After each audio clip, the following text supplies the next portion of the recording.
I'm Madison Clark. I'm 28, and if there's one thing you should know about me right away, it's that classic cars aren't just a hobby for me. They're stitched into the fabric of who I am. While most of my friends were filling Pinterest boards with wedding gowns or planning tropical vacations, I was working brutal 70-hour weeks in finance, barely coming up for air, funneling every extra dollar into one dream: owning a '69 Corvette Stingray. And when that day finally came, when the keys landed in my hand, I felt like every long night, every skipped dinner, every tear shed into spreadsheets had led me straight to that moment. The car wasn't just metal and paint. It was a promise kept to a little girl who once swore she'd have one of her own. That promise started in the most ordinary place, my granddad's garage in Alpharetta. I can still smell the motor oil and old wood when I close my eyes, hear the clank of his tools echoing against the concrete, the creak of that rust-colored pickup when he'd pull into our driveway to scoop me up on Saturday mornings. Other kids were still in pajamas, cartoons humming in the background. Me? I was crouched beside a man with grease under his fingernails, learning the difference between a carburetor and a camshaft before I'd even lost all my baby teeth. He used to call me Maddie Girl in this low, rumbling voice, and he'd wink and tell me cars had souls, that you could feel them breathe if you listened closely enough. When he rolled back the top to show me his rally red '69 Stingray for the first time, my 7-year-old heart almost stopped. That curve of the hood, the low growl when he turned the key, it was pure enchantment. I whispered to myself right then, someday, that will be mine. But my parents never saw that magic. Edward and Karen were polite enough about my obsession, but I always sensed a current of confusion, maybe even embarrassment. Mom would sigh dramatically whenever I came home with oil streaked across my cheeks, muttering about ballet classes I'd never taken, wondering why I couldn't be more like my younger sister. Dad would just shake his head with that quiet, disappointed smile that stung worse than any lecture. And then there was Chloe, 4 years younger, dainty, delicate, everything they labeled right. The moment she asked for dance lessons, they signed a check without hesitation. When I begged for auto shop electives at 12, Mom snapped that the budget was too tight. The budget, somehow, was never too tight for her leotards, her recitals, or the sleek little car she got at graduation while I received fee waivers and a pep talk about student loans. I don't want to make Chloe sound like the villain, because truthfully, I adored her, and part of me always tried to protect her. But I'd be lying if I said it didn't wear on me. The designer dresses she twirled in, the sweet 16 bash where 50 kids danced under string lights while I blew out candles on a supermarket cake, the subtle but steady message that she was softness and sparkle while I was grit and grease. It wasn't her fault, not exactly, but those contrasts piled up like dust in my lungs. And maybe that's why, when I finally sat behind the wheel of my Stingray years later, the leather warm beneath my hands, the engine purring like a living thing, it felt less like a purchase and more like proof. Proof that I wasn't crazy to love what I loved. Proof that no amount of side-eye from my parents could smother the fire Granddad lit in me. Proof that my life was mine to drive. Leaving home for college was both a relief and a heartbreak. I carried with me the quiet weight of years of being measured against Chloe, the golden child, and I knew if I wanted a different story for myself, I had to write it far from Alpharetta. I threw myself into school in Atlanta like a woman possessed. Finance was my chosen major, not because it sounded glamorous, but because numbers made sense in a way people rarely did, and because I knew if I mastered them, I could buy my freedom.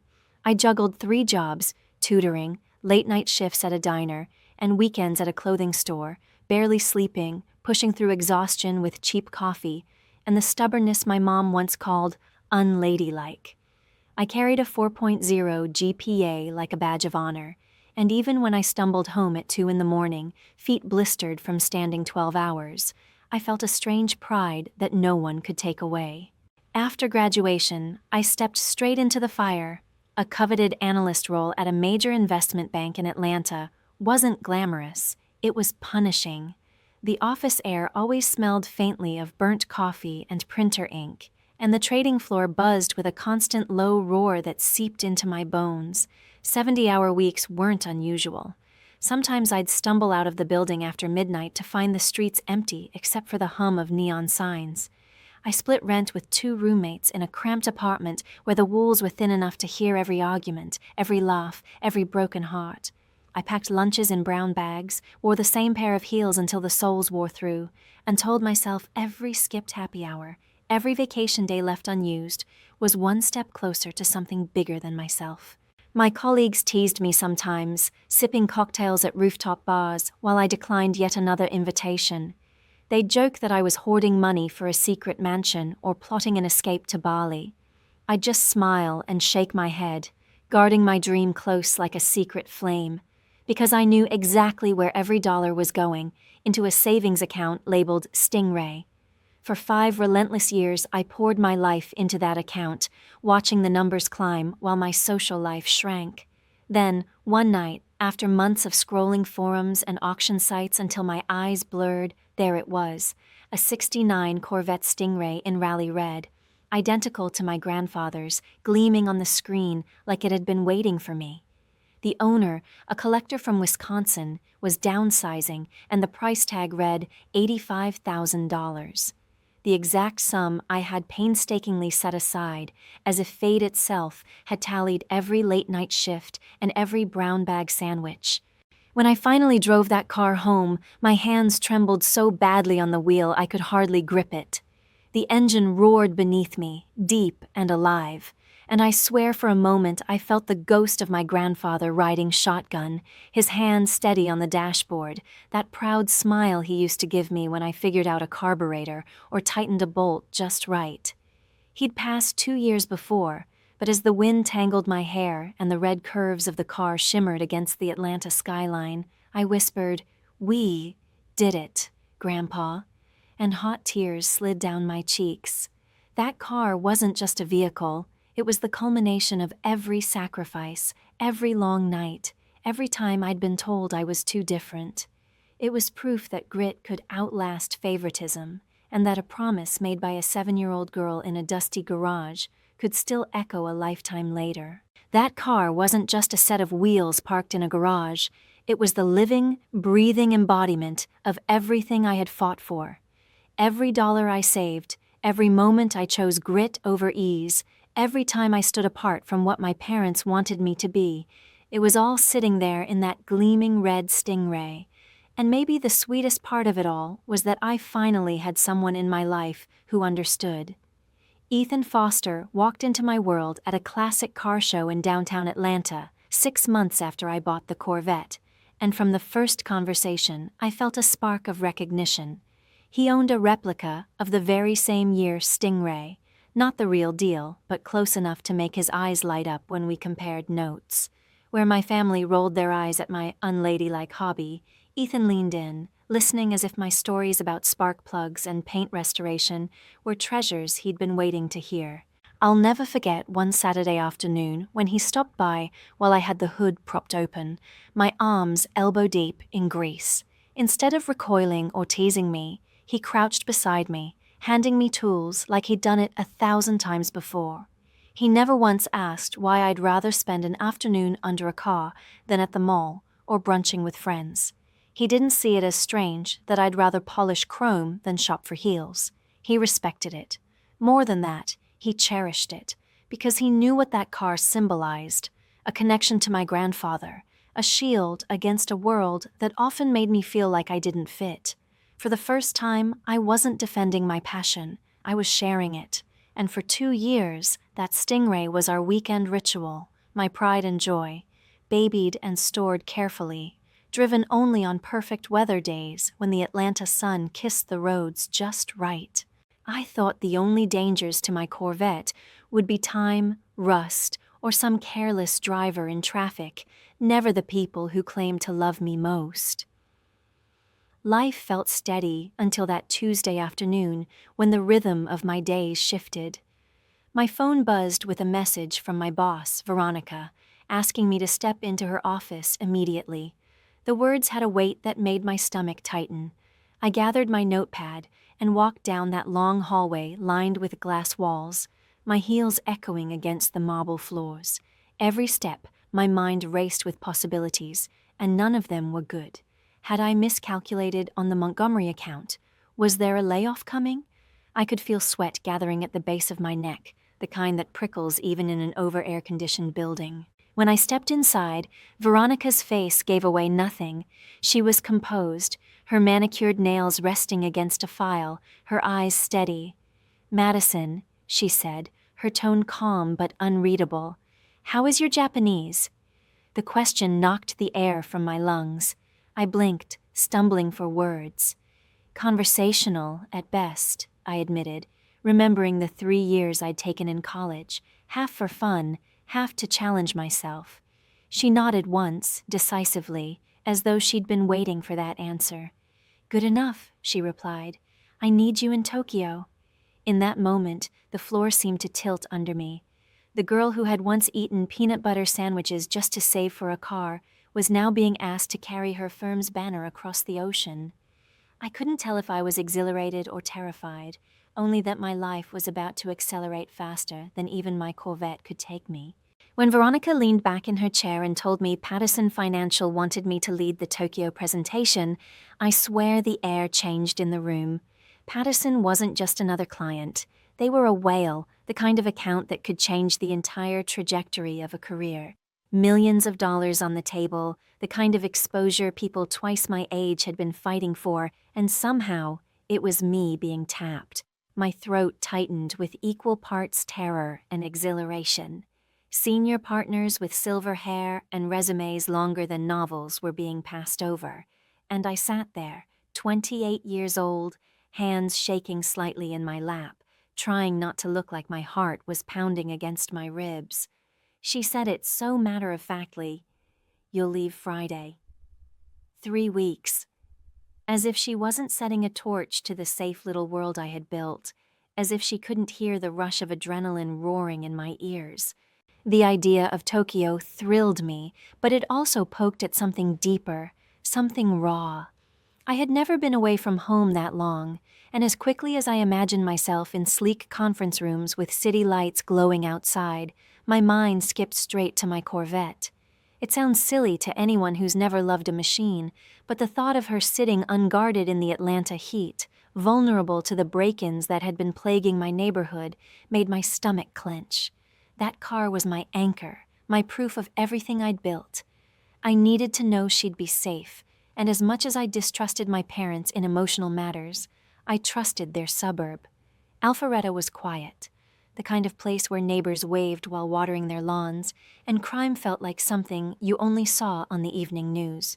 Against my better instincts, I convinced myself the safest place for her was their garage. That Thursday evening, I made the drive north. The air smelled of cut grass and honeysuckle when I pulled into their street, the kind of humid Georgia evening where the air clings to your skin. Dad was out front pushing the mower, baseball cap tilted low, and when he saw me ease the Corvette into the driveway, he actually stopped mid-row. He ran his hand along the hood with this reverence I wasn't used to from him and said, "Still a beauty." Your granddad would be proud. For a moment, my guard softened, and I let myself believe he meant it. Mom appeared in the doorway, wiping her hands on a dish towel, calling my name like she was surprised I'd shown up unannounced. When I explained about Tokyo and the car, Dad nodded quickly, eager, saying there was plenty of room since Chloe had moved her things to her apartment. Mom smiled in that vague way she did when she didn't fully understand the weight of what was happening, and then asked if maybe I could just fly home on weekends. I had to bite back a laugh and gently explain that international business didn't work that way. Later, in the garage, Dad helped me pull the Corvette into position, and I gave him my checklist like a nervous mother leaving a child with a babysitter. Start her once a week, let her run for 15 minutes, but don't drive her. The insurance is complicated. Always use this cover, no exceptions. And please, Dad, don't let anyone else touch it. He bristled, a little offended, insisting he knew how to care for a car, swearing he'd treat it like gold. I wanted to believe him, so I smiled, but my gut twisted anyway. Over dinner, Chloe breezed in from work, full of chatter about long days at her marketing job and friends planning European trips she couldn't afford. I stirred my food, half listening, thinking of my Stingray in the garage, covered and waiting, whispering a silent promise that I'd be back for her soon. If only I'd known that what I thought was safety was the beginning of the storm. Chloe floated into dinner that night like she was stepping onto a stage, her hair freshly blown out, her perfume trailing behind her as if she were announcing her presence. She had just graduated and was cutting her teeth as an administrative assistant at a small marketing firm, her very first job. Halfway through the meal, she leaned back dramatically, fork dangling in her hand, and launched into a monologue about how overworked she felt, how life had already started to feel like a grind, how she simply needed an escape. "All my friends are booking this incredible Mediterranean cruise," she said with a sigh that belonged in a soap opera. "And here I am, stuck in a cubicle, broke, while everyone else is sipping cocktails under the sun." I chewed my chicken in silence, biting down harder than necessary, because all I could think about were the endless double shifts I had worked through college, the blisters from waitressing until 2 in the morning, the nights I studied with my head on a sticky diner table. I never complained, not once, but Chloe managed to turn 1 year of paying dues into a full-scale tragedy. Mom, of course, jumped right into the role of rescuer. She clucked sympathetically, her voice soft and syrupy, already imagining Chloe poolside with a daiquiri. "Maybe your father can help with the cost," she offered, like it was the most natural thing in the world to bankroll a 24-year-old's luxury getaway. Dad hesitated, his voice flat as he mumbled something about the kitchen renovation bleeding them dry. But the seed was already planted. I sat there watching the scene unfold, fork hovering above my plate, feeling that old, familiar sting in my chest. It was always like this. Chloe's complaints were crises, mine were character flaws. The unfairness pressed against me like a weight, but I forced myself to swallow it down, because arguing in that kitchen was like shouting into the wind. Later that night, I slipped outside and called Ethan. The air was thick and sticky, the hum of cicadas loud in the trees, and I remember pacing the driveway as I told him my worry. Even though the car was tucked safely into the garage, a nagging voice in me wasn't satisfied. He suggested the swap we'd talked about before, leaving his replica, practically identical from the outside, but worth far less, and moving my real Stingray into his climate-controlled garage in Atlanta. The plan was brilliant in its simplicity. If anything happened, my baby would be untouched. He promised he'd handle it the next day, his voice steady, calm, the way he always was when my nerves started fraying. "They'll never know the difference," he said with a small laugh. For the first time all day, I exhaled and even smiled, a sliver of relief warming me. "You're the best," I whispered, pressing the phone close to my cheek. "Call me when you've made the switch." The next morning, I hauled my suitcase into the Atlanta airport, my heart split between excitement for Tokyo and the quiet ache of leaving behind the one thing that grounded me most.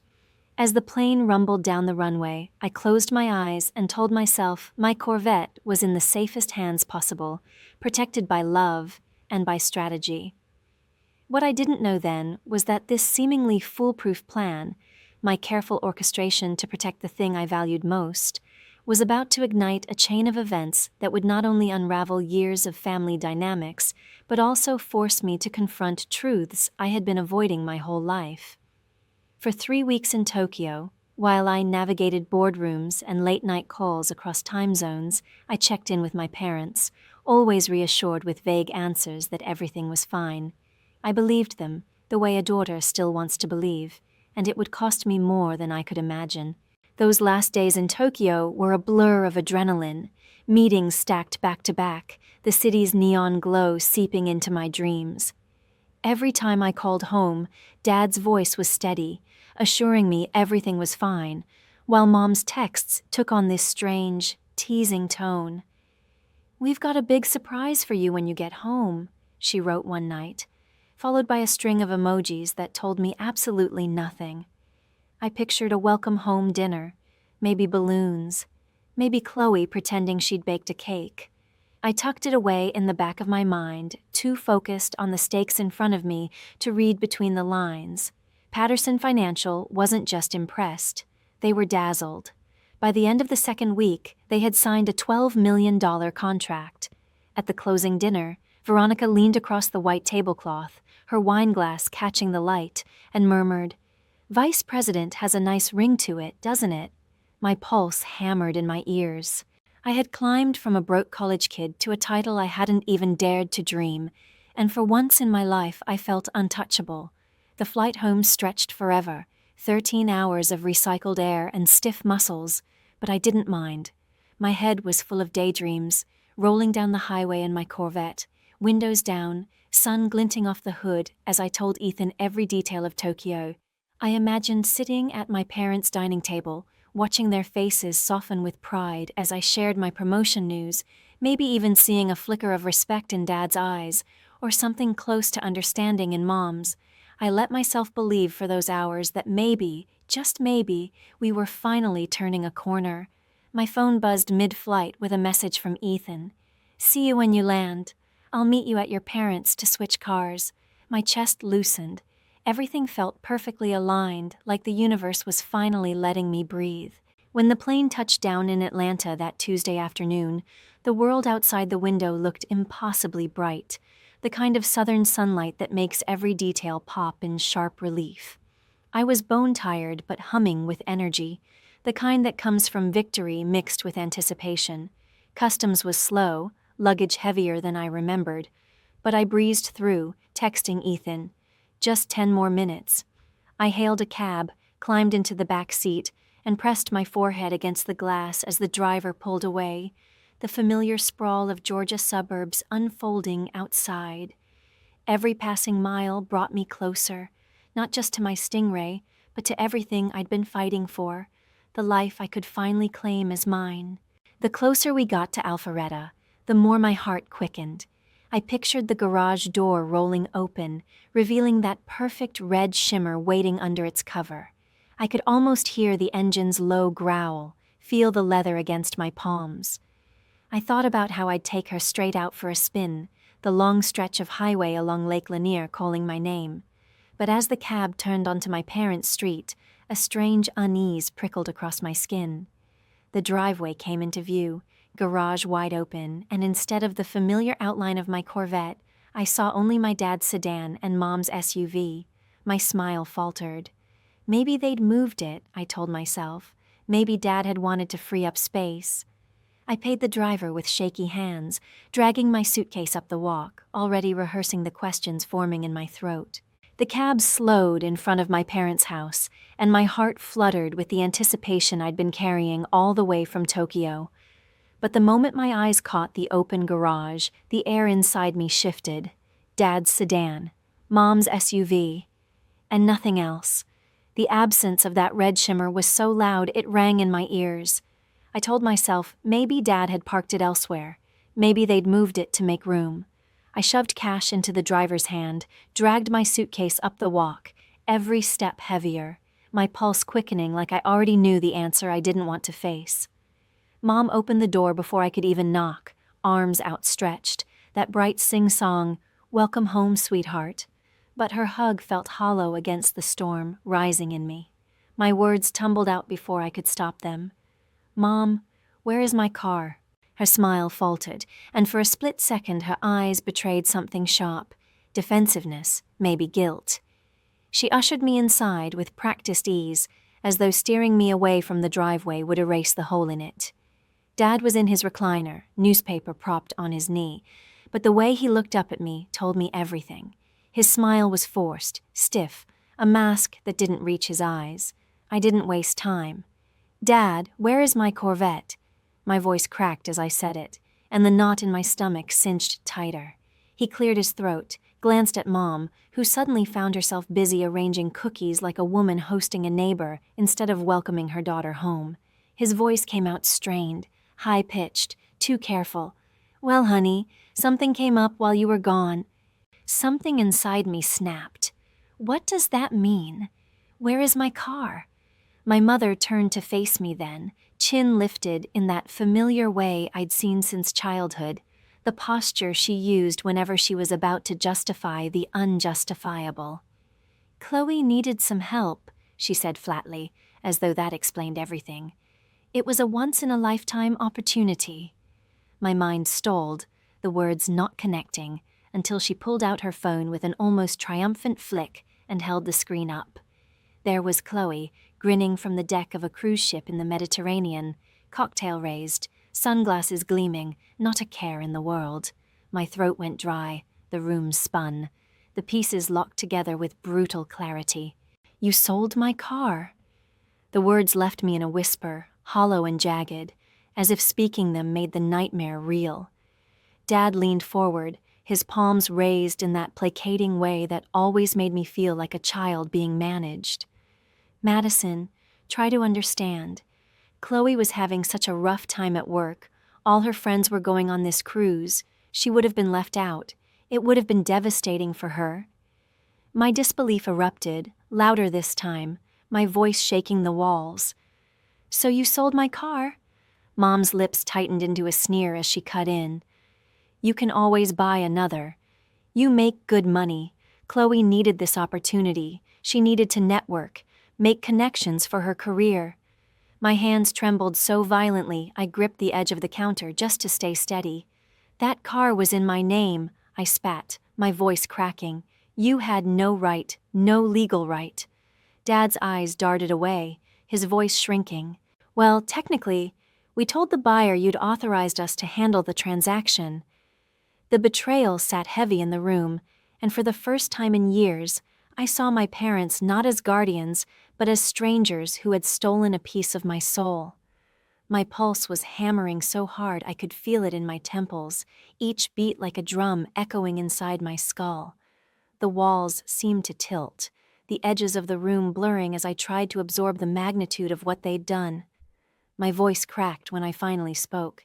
"Do you even understand what that car meant to me? It wasn't just transportation. It wasn't just shiny metal and leather seats. It was my connection to Grandpa. It was 5 years of sacrifice, of 70-hour weeks, of saying no to everything else, so I could say yes to one promise I made to myself when I was 7. My mother's eyes hardened, her lips flattening. "It's just a car, Madison," she said, each word clipped. "Family is what matters. Chloe is your sister. She needed this." The words sliced through me. "And I don't matter? My feelings, my property, my boundaries, none of that counts?" I was shaking now, more from disbelief than rage. Mom waved her hand, dismissive, as if I were a child throwing a tantrum. "Don't be so dramatic. You've always been so materialistic, so wrapped up in things. Chloe's been struggling with depression. This cruise is therapeutic." I laughed then, the sound brittle and sharp, no humor in it. "Depression? Since when?" Dad fumbled, his voice weak. "She's been very stressed at work. Her boss is demanding." My laughter grew harsher, cutting through the air. "Welcome to adult life. I broke my back for 5 years to afford that car. Did it ever once occur to either of you to sell your things to make my life easier?" Mom bristled, her cheeks flushed. "That's different.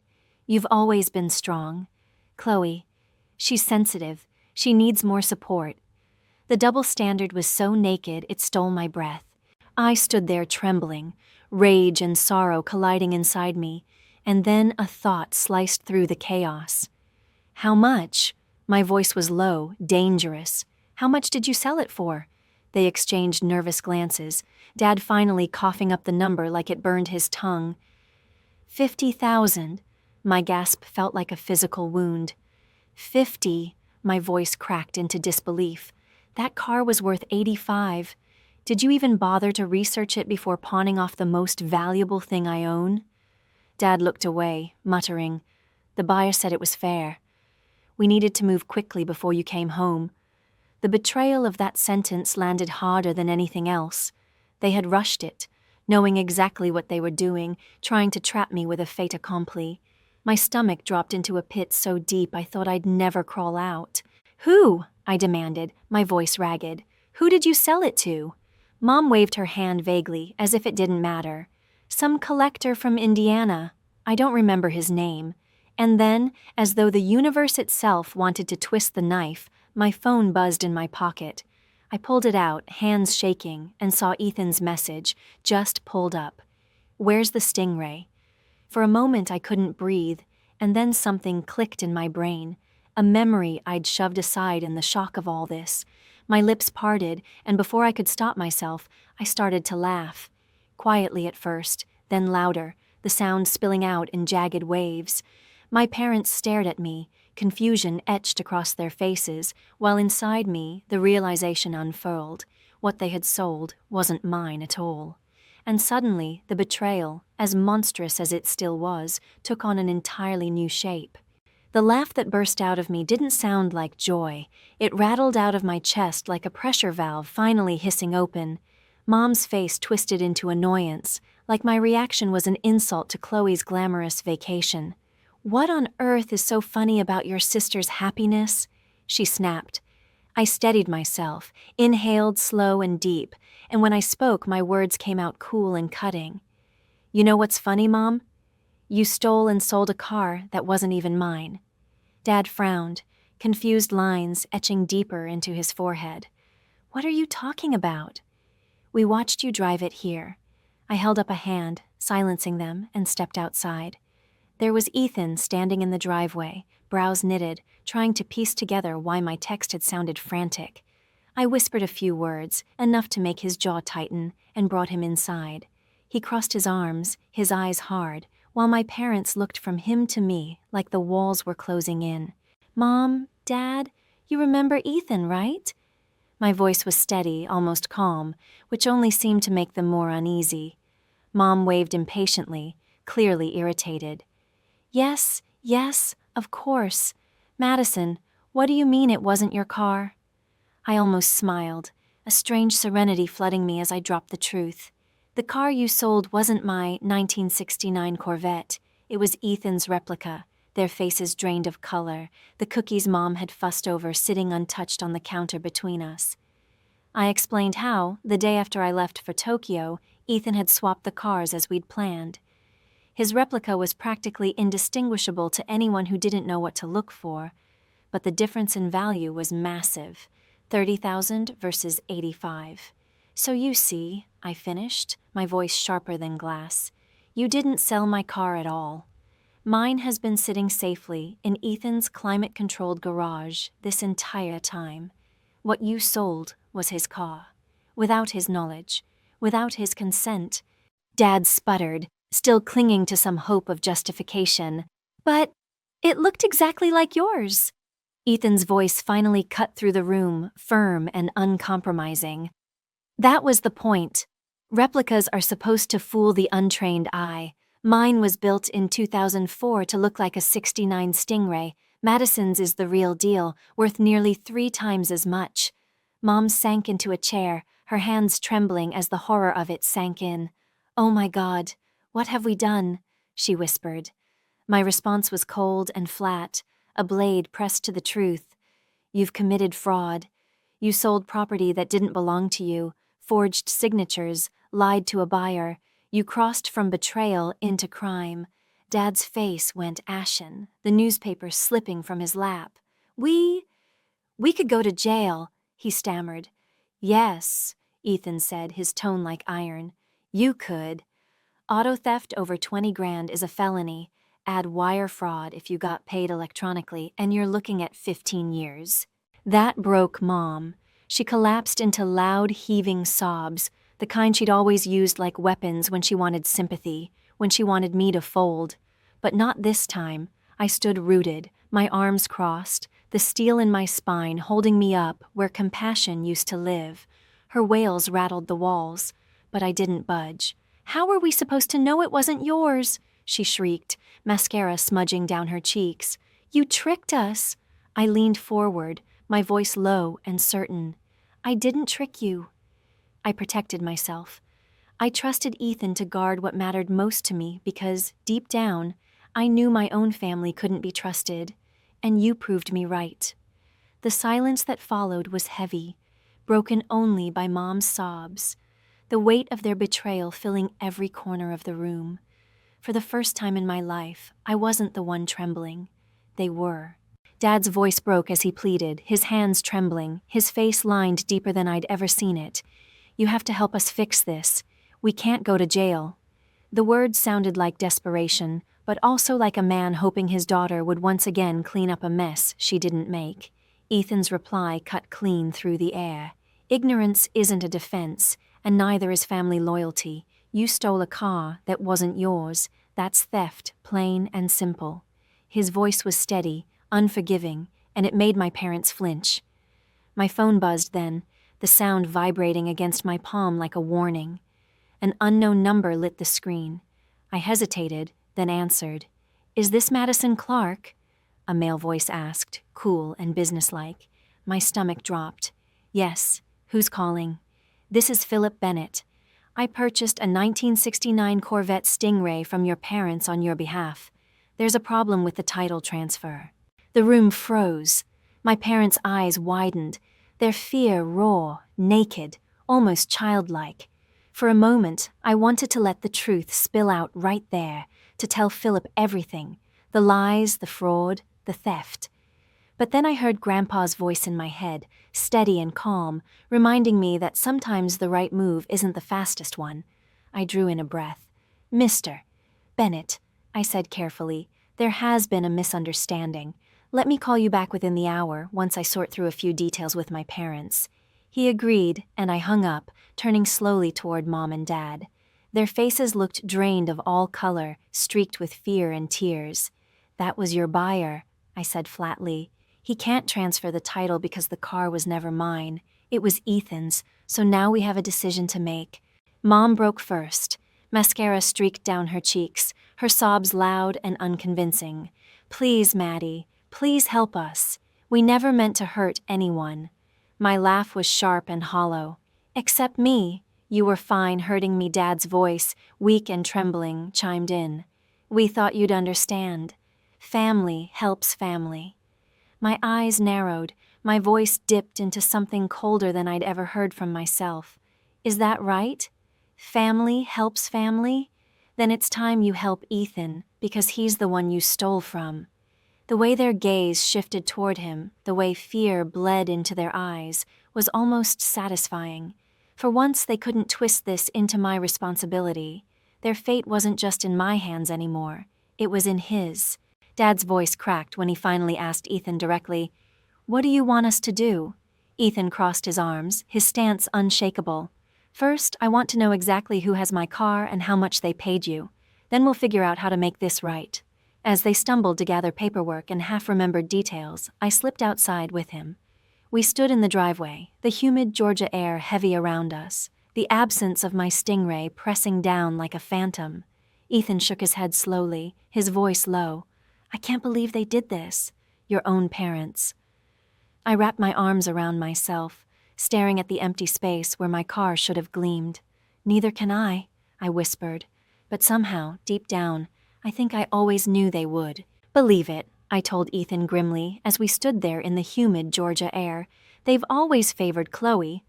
I just never thought they'd take it this far." He looked at me, steady but furious, and asked the question I'd been circling around in my own mind. "Do you want to press charges?" We could. We'd win. His words hung between us like a dare. I exhaled so deeply it felt like it emptied my chest. "I don't want to see my parents in prison," I admitted. "But I can't let them skate away either. They have to learn there are consequences. They have to feel the weight of what they did." He squeezed my hand, firm and warm, his thumb brushing against my knuckles. "Then we'll figure it out." Together, and for the first time in hours, I felt less alone. When we walked back inside, the scene was pitiful. My parents sat shoulder to shoulder on the couch, hunched over Dad's phone like teenagers caught cheating on a test. They had a folder out now, papers spilling over the coffee table, their faces drawn and gray, as if the gravity of their actions was finally seeping in. Dad's hands trembled as he passed me the folder. We found everything," he said, voice unsteady. "The buyer's info, the contract, everything." I didn't say thank you. I didn't say anything. I opened the folder and began to read, Ethan peering over my shoulder. The deeper I went, the worse it became. My parents hadn't just sold Ethan's car, they'd stacked lies on top of lies to make the theft look legitimate.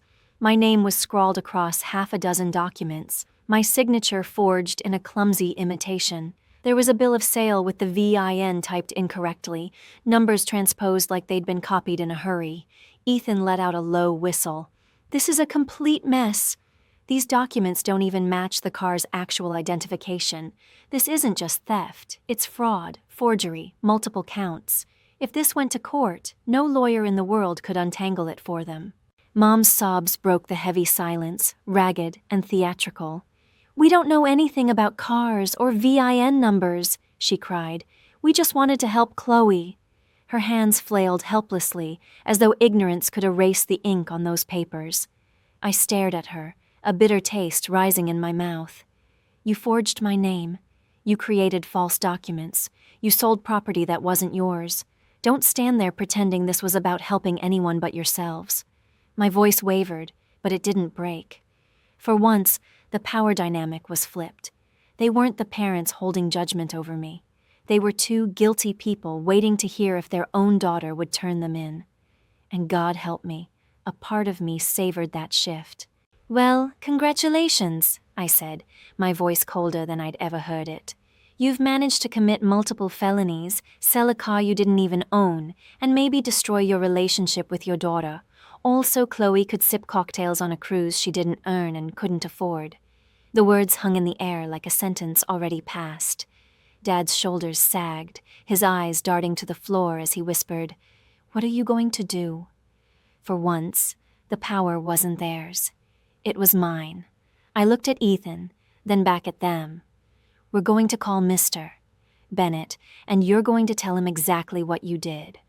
Leaving their house felt like walking out of a war zone. I slid behind the wheel of my real Stingray, untouched, safe in Ethan's garage all along, and the engine roared to life under my hands.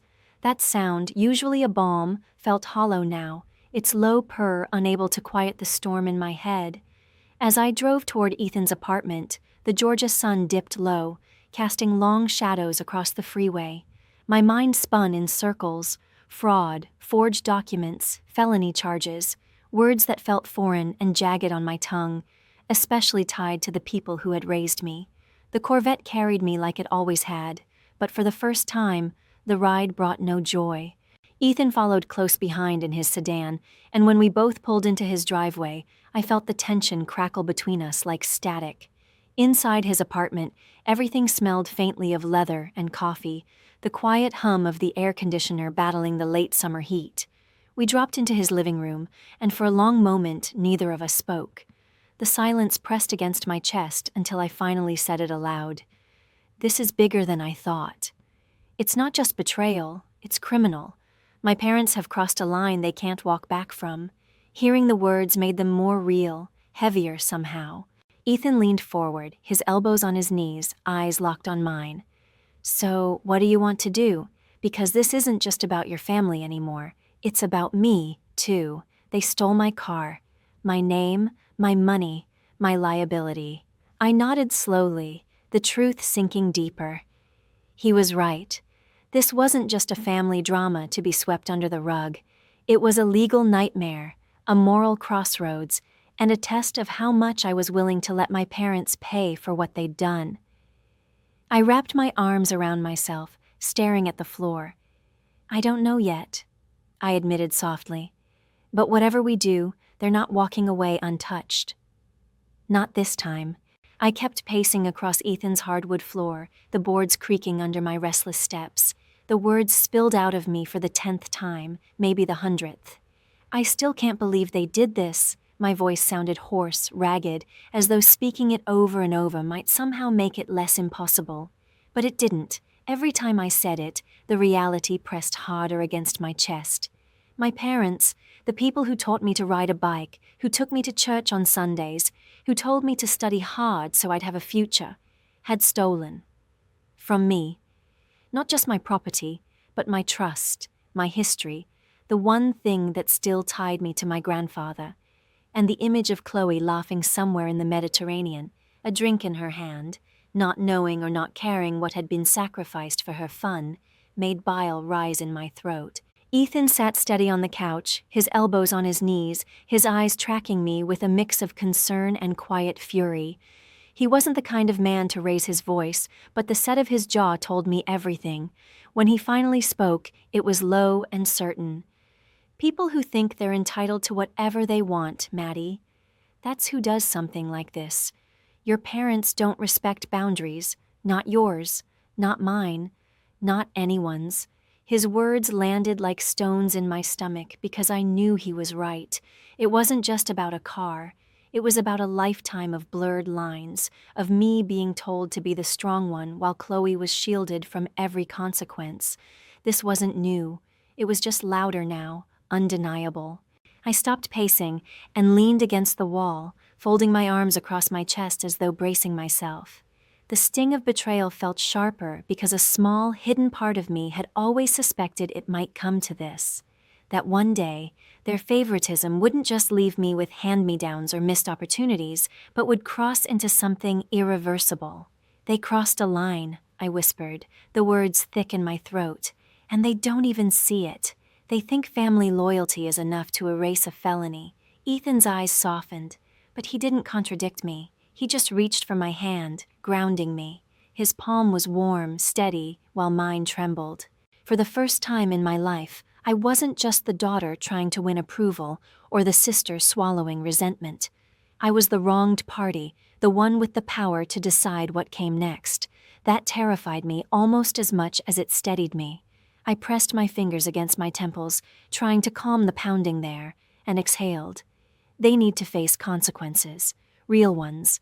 Otherwise, they'll keep doing this, and Chloe will keep coasting through life while I'm left to sweep up the mess. I looked at Ethan, his expression firm, unwavering. The question is how far we're willing to take it. The silence that followed was heavy, but beneath it was a flicker of resolve, a clarity I hadn't felt until now. "That's the understatement of the century," I muttered, finally letting myself sink onto the couch beside Ethan. The cushions swallowed me, but the weight on my chest stayed heavy. The worst part is they don't even see it. They really, honestly think this is about family loyalty, about helping Chloe, like that somehow cancels out theft and fraud. My voice cracked, not from weakness but from disbelief. How do you reason with people who twist love into a weapon? Ethan leaned back, his expression steady, and asked quietly, "So what do you want to do about the buyer? Bennett's the innocent one here." His words hit home, grounding me. He was right. Whatever else, Philip Bennett didn't deserve to be caught in my family's web of lies. I nodded slowly, my fingers tightening around my phone. We need to call him back. And we need to be honest, but careful. Frame it as a misunderstanding, at least for now, until we decide what to do next. The plan felt fragile, like balancing glass on the edge of a table, but it was all we had. Before I could think further, my phone lit up again. Call after call, message after message, my parents flooding me with their desperation. I ignored most of it, until one text from Mom cut through like a blade. "Your Aunt Deborah thinks you're being selfish and ungrateful." I let out a bitter laugh and shoved the phone toward Ethan. Of course. They're already rallying the troops, can't face their own guilt, so now I'm the villain again. Not an hour later, the phone rang with a number I knew too well. My mother's sister, Aunt Deborah.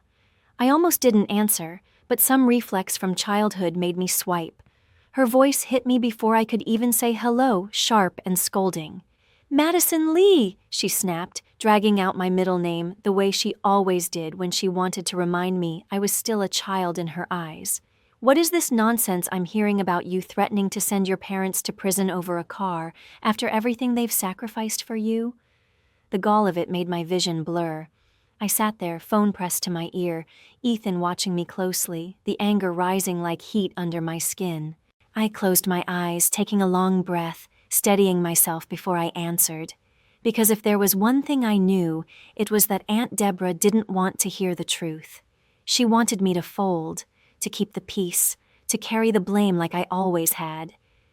But I wasn't that girl anymore. My voice came out calm even, but edged with steel. This isn't about a car, Aunt Deborah. This is about fraud. This is about my parents stealing something that didn't belong to them, forging documents, lying to a buyer. If you want to call me selfish for not covering up their crimes, go ahead. But don't you dare pretend they did this for me. There was a silence on the other end, heavy and charged, and for the first time I realized I didn't need her approval, or anyone else's. Aunt Deborah, I said carefully, forcing politeness through clenched teeth, with all due respect, you don't have the full story. Her sigh crackled through the phone, heavy with judgment. I know enough. Your mother is beside herself, absolutely distraught. They were only trying to help Chloe, and now you're talking about pressing charges? What kind of daughter threatens her parents like that? I pinched the bridge of my nose, closing my eyes against the wave of heat in my chest. The kind whose parents stole $30,000 worth of property, I said evenly. And not even my property, Ethan's. They committed felonies, Deborah. This isn't about being ungrateful. This is about theft, fraud, forgery. She scoffed so loudly I had to hold the phone away from my ear. Family helps family, Madison Lee. That's what it comes down to, she snapped, drawing out my name like a curse. You've always been so headstrong, so unwilling to bend. Would it really hurt you so much to let your sister have this one thing? I bit down on my tongue so hard I tasted copper. One thing, as if my entire life hadn't been a series of one things handed to Chloe at my expense. As if decades of favoritism could be reduced to a vacation package. The conversation circled in maddening loops for several minutes, her voice scolding, my words met with disdain. By the time I ended the call, my hands were trembling with fury, the phone hot against my palm. Family helps family, I muttered bitterly, mimicking her tone as I tossed the phone onto the couch. Apparently, that only applies when I'm the one expected to give something up. The silence in Ethan's living room pressed down on me until his hand found mine, grounding me. He squeezed gently, his eyes steady. Not everyone's going to see it that way, Maddie, he said. But you don't need everyone to. You need the right people. Have you talked to your Uncle George? You always said he was the reasonable one. His voice carried a note of hope, reminding me there were still slivers of family who might understand. Uncle George had been my grandfather's brother, the one person besides Ethan who had ever made me feel truly seen. He'd been there in the garage when I was a kid, handing me wrenches while the others shook their heads at my unfeminine hobbies. So I called him. My voice shook as I laid out the story, every sordid detail. There was a pause, then his voice boomed through the receiver, equal parts disbelief and outrage. They did what? He shouted, loud enough that I pulled the phone back from my ear. And in that instant, the anger I'd been carrying shifted, just slightly, into something else. Relief. At last, someone in my family understood the depth of what had been done. Selling Ethan's car without permission wasn't just wrong, Uncle George had said, his voice steady as bedrock. It was criminal. You have every right to be furious. Don't let anyone tell you otherwise. Family doesn't mean immunity from the law. His words had hit me like cool water on a burn, bracing, painful, but cleansing too. For the first time all day, I felt a flicker of validation, a reminder that I wasn't losing my mind.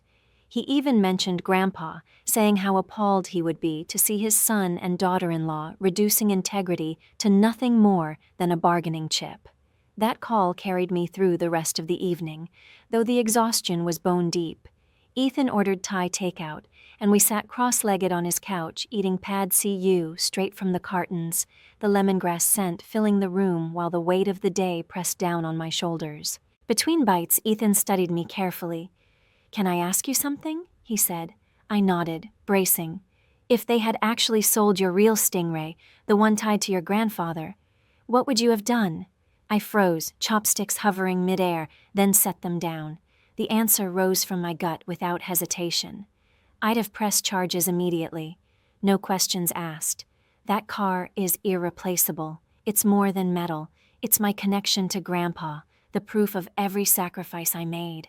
If they'd taken that from me, I don't think forgiveness would have even been on the table. My throat tightened as I said it, because it was the truth. Ethan nodded, quietly absorbing my words before adding softly, "And now?" I rubbed my face, weary. "Now it's complicated. They stole from you, not me. And while what they did was unforgivable, they're still my parents. The thought of them in prison makes me sick." His hand found mine, warm and steady. "I get it," he said. "I don't want them in prison either, but they can't walk away untouched. They need to make this right. They need to feel the weight of it." We stayed up into the early hours, voices low, papers spread out across the coffee table, weighing options that all felt heavy in different ways. Legal action, restitution, confrontation, consultation with a lawyer. Every path seemed lined with thorns, but doing nothing was no longer possible. When I finally collapsed into bed beside Ethan, sleep refused to come. My body was drained, but my mind replayed the day in cruel loops. Mom's dismissive sneer, Dad's shaky excuses, Chloe's oblivious smile on a cruise ship thousands of miles away. Anger twisted itself into guilt, guilt bled into pity, and I kept turning over the same sickening question. What do I owe to people who have taken so much from me? By morning, the answer hadn't come, but a new crisis had. I woke to pounding at the door of my apartment, and when I cracked it open, there they were, my parents, standing like ghosts on the threshold. Their faces were haggard, drawn tight with fear, eyes ringed from sleepless nights. Mom clutched her hands together, tears already spilling. "Madison, please," she begged, voice raw. "We can't eat. We can't sleep. We're terrified. You have to help us." I let them in, but my arms stayed crossed. "You should have thought about consequences before selling a car that didn't belong to you," I said flatly. Dad's voice broke as he added, "We know we made a terrible mistake. We'll do anything to make it right. Anything." I looked at them then, my parents, once the pillars of my world, and all I felt was a dizzying mix of anger, pity, and exhaustion. And for the first time, I realized I wasn't just their daughter anymore. I was their judge. "It's not that simple," I told them, my voice hard even as my chest ached. "What you did wasn't just wrong. It was illegal, and it isn't just up to me. The car you sold didn't even belong to me. It belonged to Ethan. Mom jumped in fast, too fast. We'll pay him back."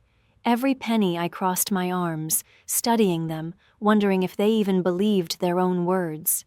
"And where exactly are you getting $30,000? You just told me you're strapped from the kitchen renovation." They glanced at each other, that silent exchange I'd seen my whole life, before Dad muttered, "We'll figure it out. Take out a loan, whatever it takes." I sighed, the sound heavy with everything I didn't say. "We're meeting with a lawyer this afternoon. Until then, I have nothing else to tell you." "Please, Madison," Mom whispered, her voice breaking. "At least promise you won't press charges. We can't go to jail. We just can't." Her desperation scraped against the walls of my resolve. I shook my head. "That's not a promise I can make."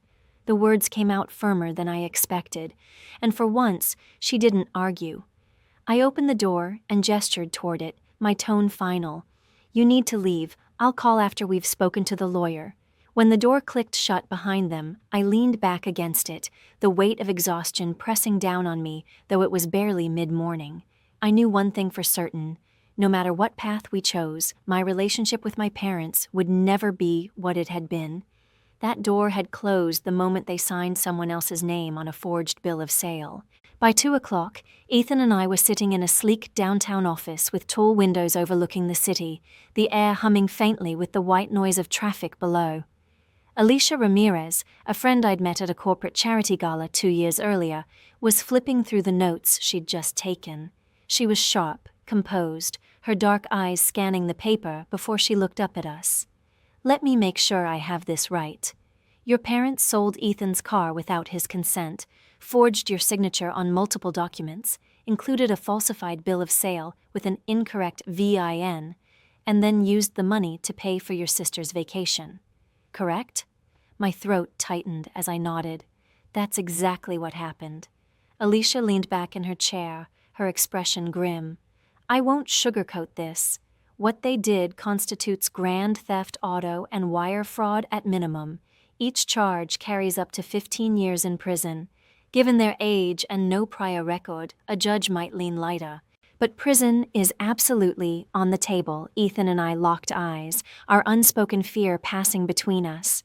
As furious as I was, the thought of my parents in prison still landed like a stone in my gut. I swallowed hard and asked the question clawing at me. What are our options? Alicia tapped her pen against her legal pad, crisp and methodical. You have several. 1. Press criminal charges and let the legal system run its course. 2. Pursue a civil case. Sue them for the value of the car and damages. 3. She paused, giving us both a long look.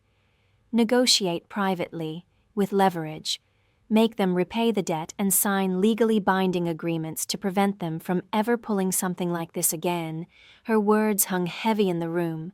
I realized then that no matter which path we chose, forgiveness and family ties wouldn't be enough to guide me anymore.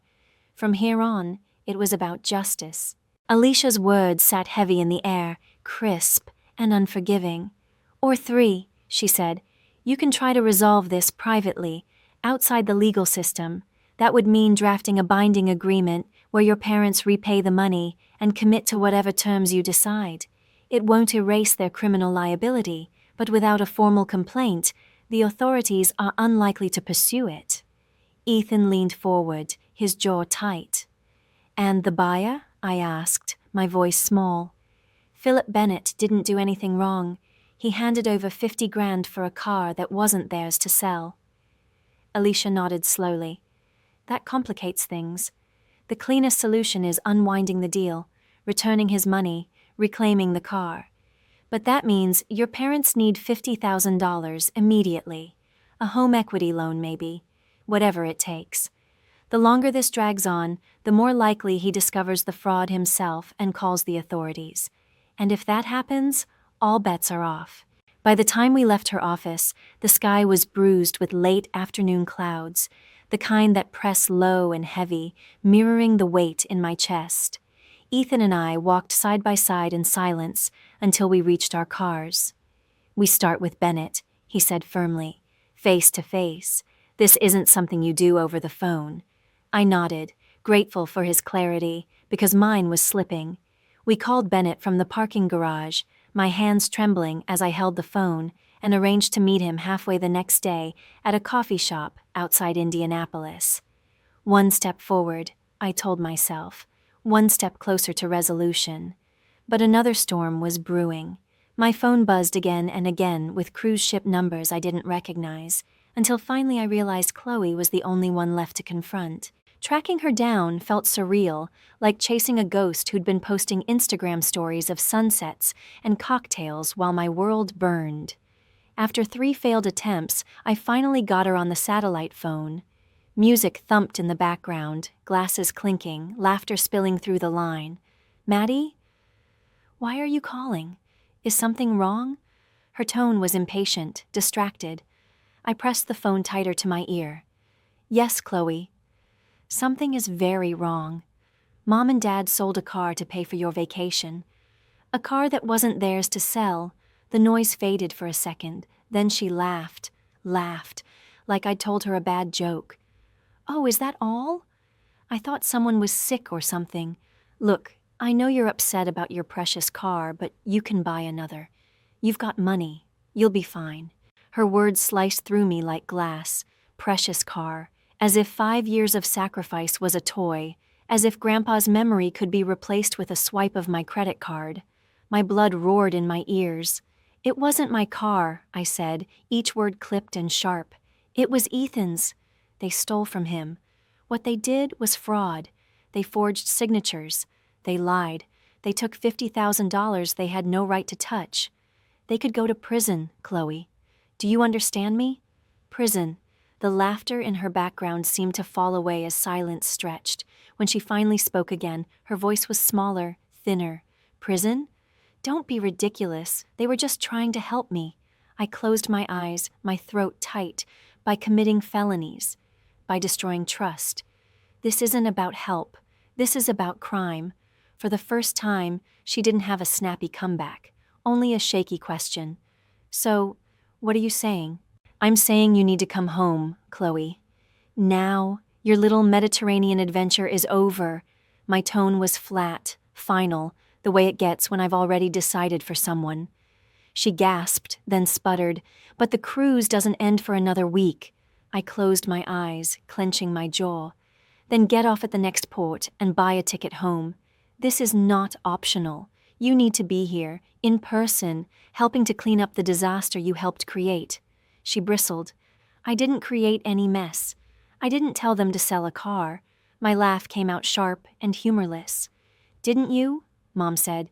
You couldn't stop talking about how desperately you needed this trip, how you were depressed about missing out. Don't play innocent now. Silence bled through the line, the kind that admits guilt without words. That's what I thought. Get home, I'll text you the details. And Chloe, I paused, letting the weight hang. Be prepared to contribute. You wanted luxury, time to pay for it. The next day, Ethan and I sat across from Philip Bennett in a coffee shop off the highway between Atlanta and Indianapolis. He was exactly the kind of man my grandfather used to talk about. Mid-50s, sun-lined face, calloused hands that still loved machines, the way poets love words. Only right now, his face was flushed crimson, his voice tight with fury. Let me get this straight, he barked. I bought a stolen car with forged paperwork? I swallowed hard. Technically, yes. My parents would claim they thought they had my permission. He slammed a palm against the table. That's not how permission works. I paid $50,000, registered it, insured it.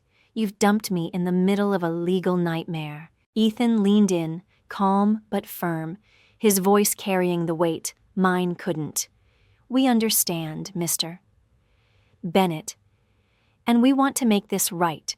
We're prepared to return your $50,000 in full, plus an additional $5,000 to cover your expenses and the inconvenience. You'll be made whole.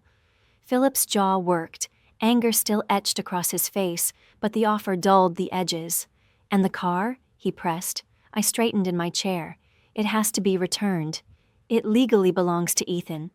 That part is non-negotiable. The conversation stretched on, tension thick, until finally he nodded, reluctant but pragmatic. Wire the funds first. Then you get your car back. It was a deal, fragile but fair. When we brought the terms back to my parents, their relief evaporated the instant the numbers landed. $55,000? Mom's voice shot up like a siren. Where are we supposed to get that kind of money? I stared at her evenly. You mentioned a home equity loan. Or liquidate investments. It's not my problem. You made this bed. Now you lie in it, Dad fumbled, his voice cracking. We don't have that much equity, not with the market down, not after the kitchen renovation. Ethan cut in, his tone sharp as steel. Then you'd better start looking at other options. Because right now that $55,000 is the only thing standing between you and criminal charges. You wanted to play games with someone else's property? Now it's time to pay up. Their faces crumpled as the truth sank in. This wasn't just a family squabble anymore. This was survival. After another round of whispering in the corner of my apartment, Dad finally looked up, his voice low and defeated. We could maybe come up with $40,000, but not $55,000. Ethan shook his head immediately, his jaw tight. Not good enough. The full amount needs to be repaid, plus compensation for my time, the stress, everything I've dealt with. And if you can't manage it, maybe Chloe should contribute since she's the one who benefited. Mom's head snapped up, her face pale. Heather? But she's just starting her career. She barely makes enough to cover rent. I let out a laugh so sharp it almost startled me. Then maybe she shouldn't be sipping champagne in the Mediterranean. Actions have consequences, Mom. For everyone. Not just for me. It took 2 excruciating days of back-and-forth phone calls, slammed doors, and half-baked excuses before the pieces finally fell into place. My parents agreed to a home equity loan for $40,000. Chloe, dragged home early from her cruise and sulking like a grounded teenager, grudgingly agreed to contribute $10,000 from her savings I knew had been padded by my parents' help for years. And Mom, her lips pursed so tightly they were nearly bloodless, consented to sell pieces from her prized jewelry collection to cover the remaining $5. Ethan insisted on one more condition: a formal written apology, signed and notarized, acknowledging what they had done and promising never again to touch or make decisions about our property. When Mom scoffed that it was extreme, Ethan's reply was cutting. Not as extreme as prison. They didn't argue after that. Alicia drew up the paperwork, precise and airtight, spelling out the repayment timeline and the restitution terms. But no amount of legal language could soften the blow of what came next. The family meeting in my living room. Chloe slouched in her chair, her arms crossed, her eyes red from either tears or tantrums, alternating between defensive anger and wounded self-pity. "Why am I being punished?" she snapped. "I didn't sell the car." My voice was steady, though my hands trembled in my lap. "No, you just manipulated Mom and Dad into funding a luxury vacation you couldn't afford. You're 24 years old, Chloe, an adult. It's time you started acting like one." Her face flushed as she spat back the words I'd felt but never expected her to voice. "This isn't fair. You've always been jealous of me, because Mom and Dad love me more." The silence that followed was thick, suffocating. Even our parents looked stunned, as though she'd ripped the curtain off a truth we'd all known but never named. I leaned forward, my voice quiet but steady. "Is that what you think? That they love you more?" Chloe blinked, her bravado slipping. "Well, they've always given me more," she murmured. "They've always protected me, made things easier." I let the weight of her words settle before answering. "And look how that turned out. You're 24, still unable to stand on your own, expecting everyone else to clean up your mess. That's not love, Chloe. That's dependence dressed up as devotion." And for the first time, she had no comeback. "That's enabling," I said quietly, and for once Mom didn't fire back. She opened her mouth, ready to unleash the usual defense, but Dad laid a hand on her arm, stopping her mid-breath. His voice was softer than I'd ever heard it. "Madison's right. We haven't done you any favors, Chloe. We thought we were protecting you, but all we did was keep you from learning how to stand on your own." The room shifted. For the first time in my life, I saw my father not as the man who stood silently by while Mom defended Chloe at my expense, but as someone willing to break the script. And that unexpected support cracked something open in all of us. What followed wasn't pretty. There were tears, accusations, raw confessions.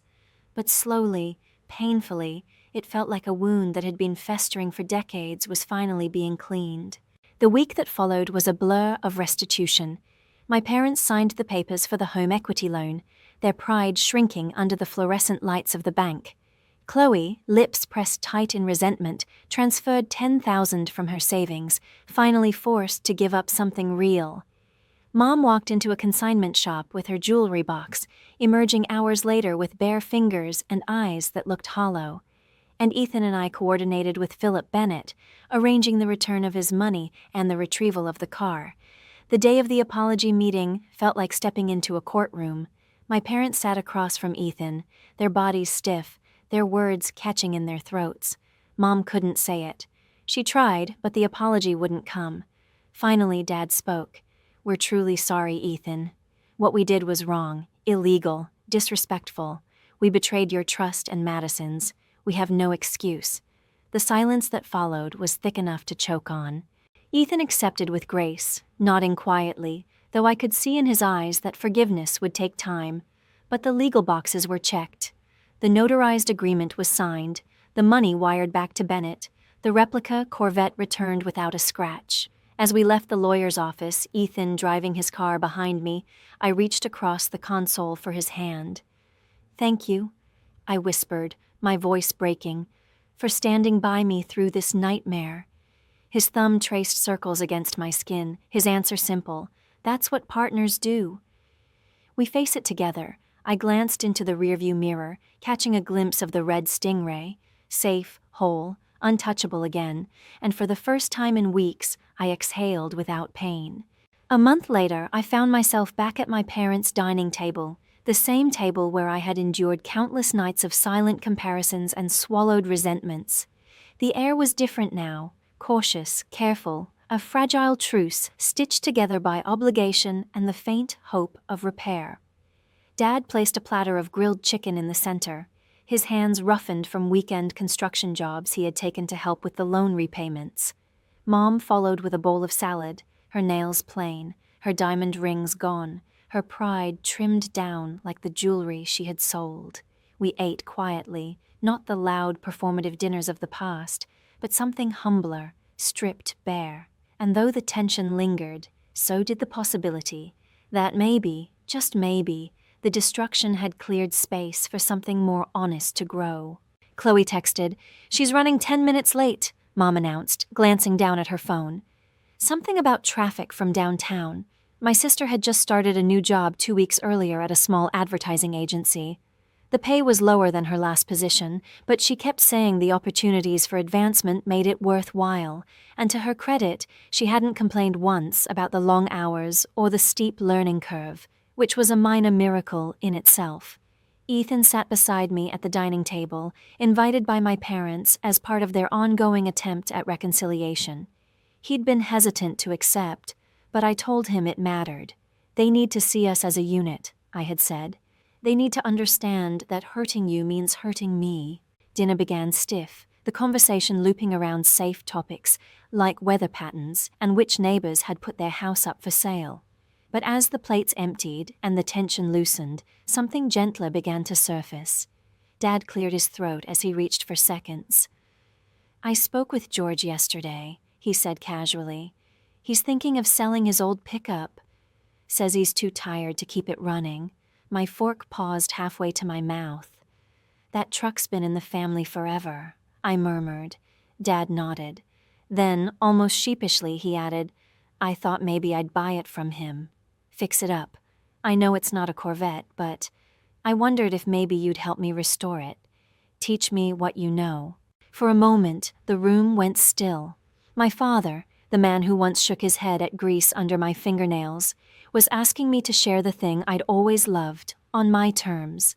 His eyes flicked up to mine, then away, uncharacteristically shy. Something in me softened. "I'd like that," I said quietly, and I meant it. Mom watched the exchange with a small, almost tentative smile. Over the past month, therapy had started to chip away at her old defenses, making her face her own favoritism and her constant disregard for boundaries. She stood then, slipping away to the sideboard and returning with a gift bag. "I made something for you, Ethan," she said. He raised an eyebrow but took it, pulling out a framed document. It was the title to his replica Corvette, framed alongside a handwritten note in Mom's careful script, promising never to touch or interfere with his or my property again. "I had it done professionally," she explained, her voice trembling just slightly. "As a reminder to myself, as much as a gift to you. Boundaries matter." I'm still learning. Ethan's lips curved into a small, genuine smile as he replied, "Thank you, Diana." I appreciate the gesture. The sound of the front door opening broke the moment, and Chloe rushed in, cheeks flushed, hair wind-tossed. "Sorry I'm late," she said, dropping her bag on a chair. "Client meeting ran long." She looked different, older somehow, worn by the weeks behind her, and for the first time I wondered if maybe, just maybe, she was finally beginning to grow up. And then, traffic was a nightmare. Chloe sighed as she slipped out of her coat and slid into the empty chair. But something about her stopped me mid-bite. She looked different. The tailored blazer, the plain brown hair that hadn't been bleached or styled for effect, the way she carried herself as she sat down. The biggest change wasn't in her appearance, though. It was in her presence. Gone was the casual entitlement that used to radiate off her in waves. In its place was something softer, an awareness that hadn't been there before. She turned to me, of all people, and asked, "How was your day, Madison?" The question startled me. Before the car debacle, she had never cared enough to ask. "Good," I said after a beat, setting down my fork. Busy. The Peterson account is a lot, but it's coming together. She tilted her head, her brow furrowed in concentration. That's the one in Tokyo, right? The deal that got you the promotion? I blinked, surprised she had remembered such a detail. Vice President of International Accounts, I confirmed, the words still tasting strange in my mouth. I'm still getting used to it. And then she smiled, not the smug, competitive curve I was used to, but something warm, something proud. That's really impressive, she said simply, and for the first time I believed she meant it. As dinner unfolded, I found myself stepping back, almost as though I were watching from a distance. My family looked the same, yet not at all. Dad asked Mom if she wanted more salad before scooping it onto her plate, a small courtesy, but one I had never witnessed before. Mom bit her tongue mid-sentence, stopping herself from answering for Chloe when someone asked about her job, and Chloe, astonishingly, rose from her seat after the meal without being asked, stacking plates and carrying them into the kitchen. To anyone else, these gestures might have looked trivial, but to me, they felt seismic, proof that the ground beneath us had shifted. It struck me then how much had changed since the day I walked into that open garage and found my world upended. What we endured had been excruciating, a wound ripped open and cauterized with fire, but in the wreckage, something new had begun to grow. My parents were learning humility the hard way. Chloe was learning responsibility, and I was learning boundaries, the kind that no one could cross again. Pain had forced us into honesty, and honesty was the first fragile step toward healing. I didn't know what the future would hold for us, but as I looked around that table, I allowed myself to believe that maybe, just maybe, something good had come from the chaos after all. After dessert, while Ethan waited by the door, helping Mom gather leftovers into plastic containers, she touched my arm and led me into the hallway. Her voice was low, stripped of the sharp edges I had grown up bracing against. "I know I've said this before," she began, "but I am truly sorry, Madison. Not just for the car. For all the times I dismissed your feelings, your passions, your boundaries. I thought I was being a good mother by pushing you to be strong, by shielding Chloe from every challenge. But I see now how unfair that was. To both of you." For a moment, I just studied her face. The lines etched deeper than I remembered, the eyes glistening not with self-pity, but with genuine remorse. "Thank you for saying that, Mom," I told her softly. "It means more than you realize." She hesitated, chewing her lip like a nervous child, before asking the question that had probably been gnawing at her for weeks. "Do you think you'll ever be able to forgive us?" I breathed slowly, weighing the truth. "I think forgiveness isn't a single moment. It's a process. I'm working on it, and seeing you actually make changes. It helps." She nodded, relief mixed with sadness, and for once didn't push for more than I could give. It wasn't absolution, but it was a start. Later, as Ethan and I pulled out of the driveway, the rumble of my Corvette filled the night air. That sound had always been a comfort, a reminder of Grandpa, of sacrifice and grit. But now it carried something new. This car had become more than a connection to my past. It had become the spark that forced my family to finally face the fractures we had ignored for decades. Painful as it had been, the fight over steel and chrome had ripped open truths that needed to be said, boundaries that needed to be drawn. The road ahead was still uncertain, but I felt lighter than I had in years. "Penny for your thoughts?" Ethan asked, glancing over as the headlights cut through the dark. I smiled faintly, resting my hand on his across the console. "Just thinking how something I once thought was only mine, this car, this dream, ended up changing more than I ever expected. It forced my parents to see me, to see Chloe, to see themselves. Maybe it's not about the car at all. Maybe it never was. The hum of the engine filled the silence that followed, steady and alive, carrying us forward into a future I couldn't quite see yet. But for the first time, I wasn't afraid to face." Ethan noticed the faraway look on my face as we drove. "What's on your mind?" he asked gently. I let out a breath I hadn't realized I'd been holding.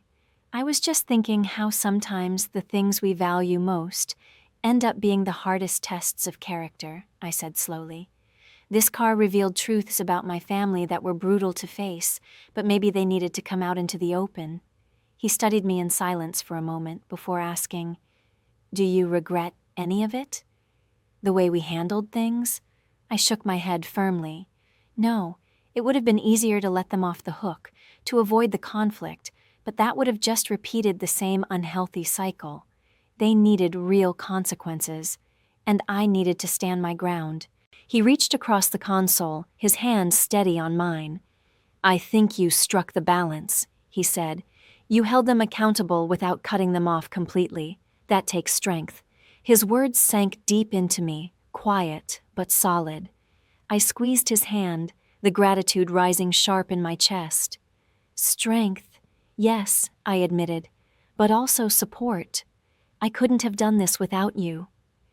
His thumb brushed lightly over my knuckles, and in that moment, I felt not just the relief of surviving the storm, but the comfort of knowing I didn't have to face life's battles alone anymore. The next morning, I slid into the driver's seat of my Corvette and turned the key. The engine rumbled to life, a sound as familiar to me as my own heartbeat. I pulled onto Lakeshore Drive, the horizon opening wide before me, Lake Michigan glittering under the late summer sun. I had driven this route countless times before, chasing freedom, chasing memory. But today, the drive felt different, less about escape and more about release. The wind tangled through my hair, the sunlight flashed across the polished hood, and for the first time in years, peace washed over me instead of ache. As the city blurred behind me, I realized the car wasn't just my link to Grandpa anymore, or the symbol of years of sacrifice. It had become something larger, a reminder of what I was capable of the boundaries I had fought to defend, of the changes I had demanded in the people closest to me. It was the catalyst for confrontation, for accountability, for healing. And as the road stretched forward under my tires, I felt a quiet certainty settle in my chest. No matter what came next, I had already proven to myself that I could endure, that I could fight for what mattered, and that I could steer my own life where I wanted it to go. In the end, the car was still just a car, metal and rubber and glass forged into something beautiful. But what it symbolized had shifted. It was no longer only a tether to my grandfather or a trophy of the years I'd sacrificed to buy it. It had become a marker of my own worth, proof that I would no longer be diminished or disregarded, even by the people who claimed to love me most. That Corvette, in its quiet hum and polished curves, had carried me through one of the hardest lessons of my life, and maybe the most valuable lesson was this: standing up for yourself doesn't mean turning your back on the people you love. It means caring enough to demand respect, drawing boundaries so the relationship can grow instead of fester. It means finding the courage to say, "This is not acceptable," while still leaving space for reconciliation. Love without boundaries is chaos, and I had finally found the strength to bring order into mine. As I pulled into my apartment complex, the engine quieting beneath me, my thoughts drifted to everything that had unfolded: the therapy sessions, the painful conversations, the small, daily acts of change that my family was slowly, haltingly beginning to make. None of it was easy, none of it would be quick, but all of it was necessary. For once, I didn't feel like I was the only one carrying the weight of our dysfunction. We were all, in our own ways, doing the work. The road ahead won't be smooth, I know that. Old habits don't vanish overnight, and there will be stumbles, disagreements, maybe even failures. But for the first time in my adult life, I feel something I haven't felt in years. Hope. Hope that my parents are learning, that Chloe is growing, that I can finally stand without shrinking. Hope that love in my family might finally look like respect. And that, more than any car, any possession, is truly priceless. If you've ever had to stand up for yourself with your own family, or if you've been through something that forced you to draw hard boundaries with people you love, I'd love to hear your story in the comments. Don't forget to hit that like button and subscribe. It means so much to know I'm not alone in this, and your support helps these stories reach others who might need to hear them too.